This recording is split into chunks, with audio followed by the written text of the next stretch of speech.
made sure to bring in some necklaces too. Same look in terms of colors, same style in terms of rope, but it's graduated.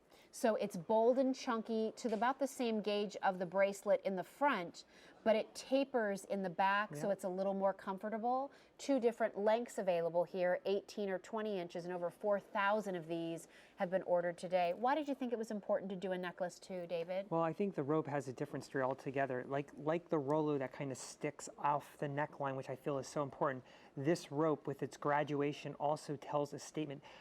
When the model wears just this rope on its own, it looks like it's so expensive. You get the gradinato finish on the necklace, and it just looks so great.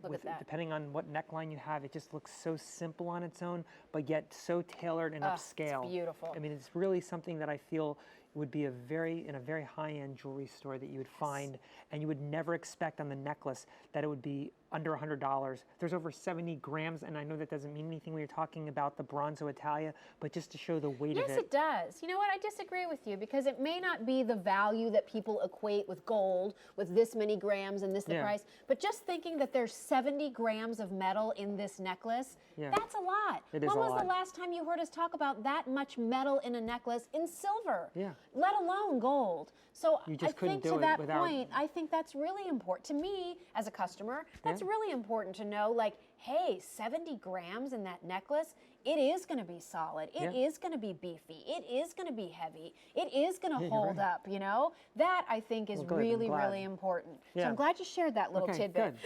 Good. Because I find that really, really significant. Good. Here it is in the white metal. I just want you to sort of see each one on its own. I love how the white bronze has a warmth to it, David, almost like platinum. It does have a platinum feel to it.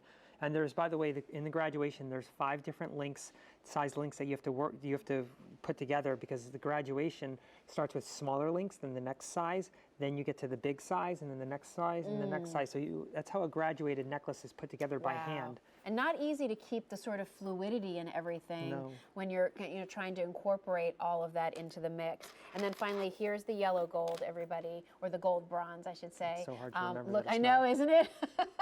I kind of forget what I'm talking about sometimes. Look at that. I mean, it's just, the color is magnificent. It glows. It is such a pretty color. And let's face it, most of you watching would never be able to afford something like this in yellow gold. How beautiful that we can bring it to you in the bronzo, in the weight and the gauge and the metal color that you'd love. There on Diana, I would just like to point out, we've matched gold earrings. Those are Vicenza gold earrings with the Bronzo Italian necklace. So they work together really well. I don't want you to be afraid to mix your bronze with your gold or your bronze with your silver, because they all really intermix lovely. That was why it was invented, Bronzo Italia. Well, there's more information on today's special value over on QVC.com. So there you can check out each of the colors.